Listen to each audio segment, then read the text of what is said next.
নবদিগন্তের সূচনা হয়েছে ধরণীতে। সকালটা হয়েছে মনোমুগ্ধকর, চারদিকে মেঘ মেশানো হালকা আলো।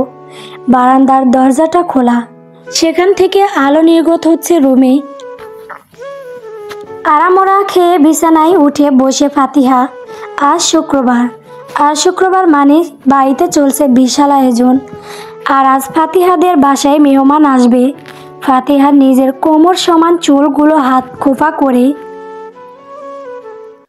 ওড়নাটা বালিশের পাশে থেকে হাতিয়ে নিয়ে বেড সাইড টেবিল থেকে মোবাইল নিয়ে চেক করলো। 7:20। ফাতিহা হাম দিয়ে উঠে ওয়াশরুমে গিয়ে ফ্রেশ হয়ে নিচে নেমে আসলো। ফাতিহা সিঁড়ি দিয়ে নিচে নেমে দেখলো সারা ওরুকে নিয়ে বসে আছে, হাতে একটা বই, ক্লাস 10-এর বই, ফিনিক্স বই। ফাতিহা খেয়াল করলো ওরও নড়ার চড়ার জন্য সারা ঠিক মতো পড়ার মনোযোগ দিতে পারছে না। রান্নাঘরে ব্যস্ত হাতে সকল নাস্তা বানাচ্ছেন মিসেস আনিতা ও সুমনা। ফাতিহা সোফার কাছে এসে সারার দিকে তাকিয়ে বলল, সারা, ওরকে আমার কাছে দিয়ে তুমি পড়তে বসো, সামনে ক্লাস টেস্ট, স্যার কাল গ্রুপে বলছে। ফাতিহার কণ্ঠ শুনে এতক্ষণে সারা ফাতিহার দিকে তাকালো, তারপর শান্ত স্নিগ্ধ কণ্ঠে বলল, আরে আপু, না সমস্যা নাই, আমি এভাবে পড়তে পারছি। বেশি বুঝো দাও আমাকে, আমি ওরকে নিয়ে বাইরে বাগান থেকে ঘুরে আসি, তুমি তার ভেতরে পড়া কমপ্লিট করে নাও। থাক আপু। ফাতিহা সারার কোনো কথা না শুনে ওরকে কোলে তুলে নিল। ওরও বেশ বড় হচ্ছে বিজ্ঞতা। সারা উপরে চলে গেল, বই নিয়ে উদ্দেশ্য পড়ার টেবিল। কালকে ক্লাস টেস্ট শুরু। সারার বই শেষ হয়নি, যেগুলো টেস্ট নিবে সারা একটুও শেষ করেনি। এখন মন দিয়ে পড়া লাগবে। সারা উপরে উঠে শুভ্র রুমের দরজার সামনে দাঁড়ালো, তারপর একটা বড় দম নিয়ে দরজা ধাক্কালো। সাথে সাথে দরজা খুলে গেল। পুরো রুম জুড়ে অন্ধকার। সারা অন্ধকার হাতিয়ে সুইচ খুঁজে লাইট জ্বালালো। বিছানায় উবুর হয়ে শুয়ে আছে শুভ্র, বুক অবধি কম্বল টানা, চুলগুলো এলোমেলো। সারা সেদিকে তাকিয়ে একবার হাসলো, তারপর পড়ার টেবিলে গিয়ে বই মুখ ডুবিয়ে পড়ার সাগরে পাড়ি জমালো। সামনের সপ্তাহে আনিশার এসএসসি পরীক্ষা শুরু। মেয়েটা প্রায় দিন এক করে পড়াশোনার ব্যস্ত দরকার। সারা রুম থেকে বের হয় না বলেই চলে। আনিশা বই বন্ধ করে বাইরে সিঁড়ি বেয়ে নিচে নেমে আসলো। খুব খিদে পেয়েছে তার। ফজরের নামাজ পড়ে পর্যন্ত পড়ার মগ্ন ছিল সে। আনিশা নিচে এসে রান্নাঘরের সামনে এসে দাঁড়ালো। পুরো ড্রয়িং রুম ফাঁকা। আনিশা উকি মেরে দেখলো মিসেস সুমনা কি কাটছেন আর মিসেস আনিতা পানি গরম করছেন। আনিশা মৃদু স্বরে ডেকে উঠল, আম্মু, অনেক খিদে লেগেছে, খেতে দাও। আনিশার কণ্ঠ শুনে মিসেস আনিতা এগিয়ে আসলেন সুমনা বেগমকে রান্না সামলাতে বলে। তিনি এসে আনিশাকে খেতে দিলেন। মেয়েটা সেই ভোর থেকে পড়ছে। আনিশা চেয়ার টেনে টেবিলে বসলো। মিসেস আনিতা খাবার দিল। আনিশা রুটি ছিঁড়ে আলু ভাজির সাথে মিশিয়ে গালে দিতে দিতে বলল, মেজো চাচি ভাই কোথায় জানো? আনিশার মুখে শ্রাবণের কথা শুনে মিসেস আনিতা বলে উঠল, না তো, কেন? আসলে একটা ম্যাথ সলভ হচ্ছে না, ভাইয়াকে খুঁজে পাইনি। ও শ্রাবণকে বাজারে পাঠিয়েছি, এখনই চলে আসবে। ততক্ষণ তুই খেয়ে রেস্ট নে মা। না চাচি, অনেক পড়া। আচ্ছা, খেয়ে একটু জিরিয়ে পড়িস। চাচি শোনো। মিসেস আনিতা রান্নাঘরের দিকে যাচ্ছিল। আনিশার কথা শুনে পিছু ঘুরে বলে উঠলেন, কি বলবি? মেজো আপু কই? ও দেখ বাইরে ওরকে নিয়ে ঘুরে বেড়াচ্ছে। কেন? না, এমনি, আমিও বাইরে যাচ্ছি। আনিশা তাড়াতাড়ি খেয়ে বাইরে চলে এলো। মিসেস আনিতাও হাসি মুখে রান্নাঘরে চলে গেল। ফারুক তালুকদার আর আনিস তালুকদার ইন্ডিয়াতে এসে তাদের বিজনেসের মেইন কালপ্রিন্টকে পেলেন এখানকার শাখার ম্যানেজার। তাকে বের করে দিলেন চাকরি থেকে। আনিস তালুকদার অফিসের সব কাজ সবাইকে বুঝিয়ে দিলেন। ফারুক তালুকদার চিন্তামুক্ত। ফারুক তালুকদার সিদ্ধান্ত নিলেন ছেলে মেয়েদের জন্য কিছু কেনাকাটা করে 2-1 দিনের মাঝেই দেশে ব্যাক করবেন। আনিস তালুকদারও মত দিল ভাইয়ের কথাই। ফোনে ভাইব্রেশনে শুভ্রর ঘুম ভেঙে গেল। ব্রু কুঁচকে চোখ খুলতে লাইটের চকচকে আলো চোখে পড়তেই মেজাজ খারাপ হয়ে গেল। বালিশের নিচ থেকে মোবাইলের স্ক্রিন ভেসে থাকা সেভ নাম্বারের দিকে চোখ গেল। স্ক্রিনে ভেসে আছে ব্রো সোল লেখাটি। শুভ্র ফোনে কানে নিতে ওপাশ থেকে শ্রাবণ বলে ওঠে, কি রে কই তুই? আজ অর্ক আসবে 10টায়, এখন 8:30 বাজে, তাড়াতাড়ি নিচে আয়। শুভ্র কিছু বলার আগেই কল কেটে দিল শ্রাবণ।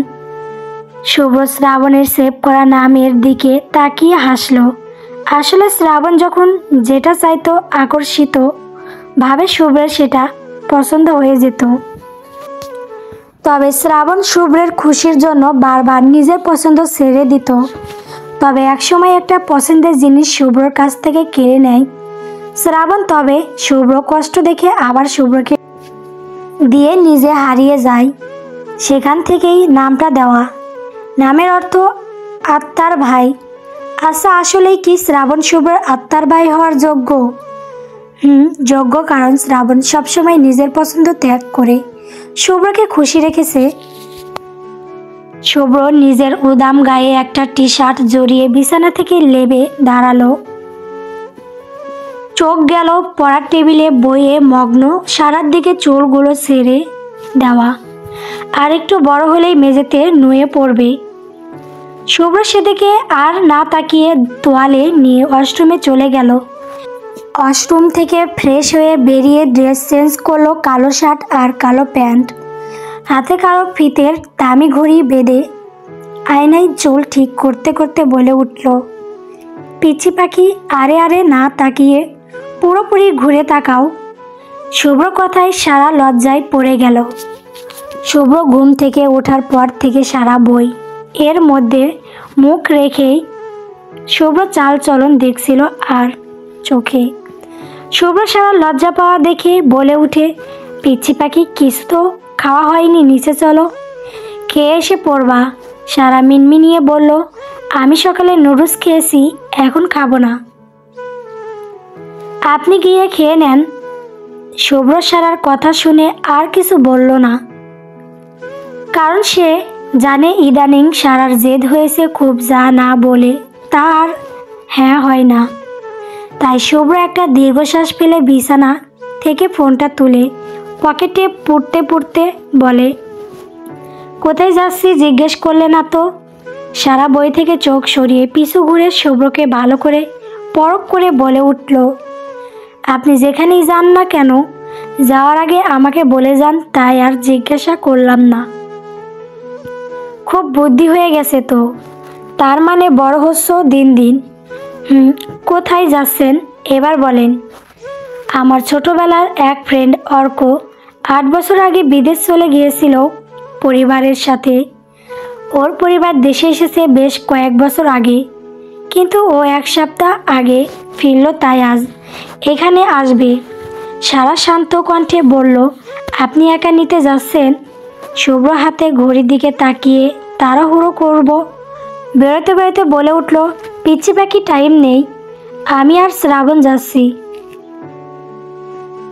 কাভারে শপিং ব্যাগ আছে, সেটা খুলে দেখো, আমি গেলাম।